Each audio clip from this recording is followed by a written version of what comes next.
Okay, 6A, F is differentiable. Okay, untuk differentiable, kita akan guna first principle at the point. So, F prime A equals to limit x approaching A, Fx minus Fa over x minus A. Okay, kat sini dia bagi tahu in its domain. Disebabkan kita ada modulus function, so kita akan define modulus function kita dulu. Fx equals to modulus of x minus 2 ini cikgu akan dapat x minus 1 cikgu akan dapat positif x minus 1. Another one cikgu dapat negatif x minus 1. Okay, untuk tambah 2, maintain tambah 2. Yang ini pun tambah 2. Okay, when x minus 1 is positive?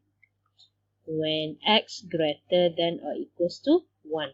Lagi satu, dia akan jadi x less than 1. So, kita simplify kita punya fx. Kita akan dapat x plus 1 sahaja. Lagi satu, kita dapat negative x plus 3. So, domain dia adalah when x greater than or equals to 1 and another one is x less than 1. So, kat sini kita ada piecewise function di mana dia split dekat x equals to 1. So, f differentiable. Kita akan tulis f is differentiable if f prime of A exists. Nak tahu exist ke tak, kita kena carilah limit sebelah kiri 1 dan sebelah kanan 1. Kita cari f prime A dari kiri. Limit x approaching A itu adalah 1. So, 1 dari kiri. 1 dari kiri kita akan guna differentiable punya formula. So, fx kita, x adalah negative x plus 3 minus fa, f1. F1 kita adalah negative 1 plus 3 over x tolak 1. Kita ada limit x approaching 1 from left, negative x. 3 tolak 2 will be plus 1 over x minus 1. Bila cikgu cari limit, cikgu ganti, cikgu dapat 0 over 0. So, cikgu take up negative 1. Supaya cikgu dapat cancel kat bawah, dia akan dapat x minus 1 over x minus 1. Cikgu akan dapat negative 1 untuk sebelah kiri. Okay, cikgu cari untuk sebelah kanan pula. Okay, f prime untuk A sebelah kanan. Ini x approaching 1 from right. Okay, sekarang fx kita sebelah kanan adalah x tambah 1.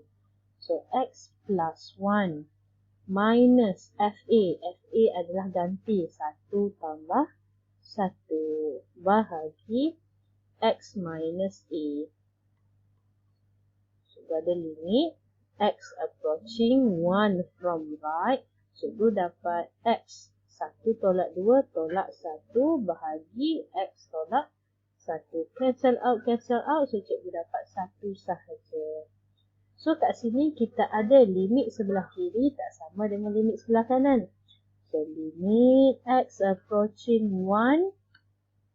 Sorry, bukan buat macam tu. Kita akan conclusion. F prime A does not exist. Because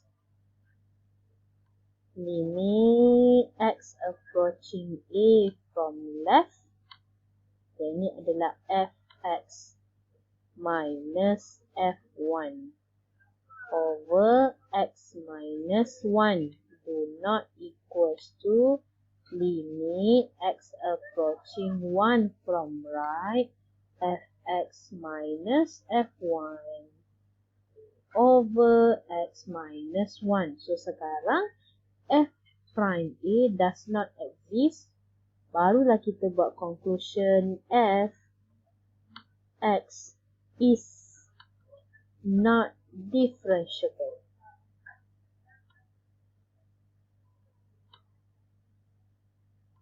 At x equals to 1.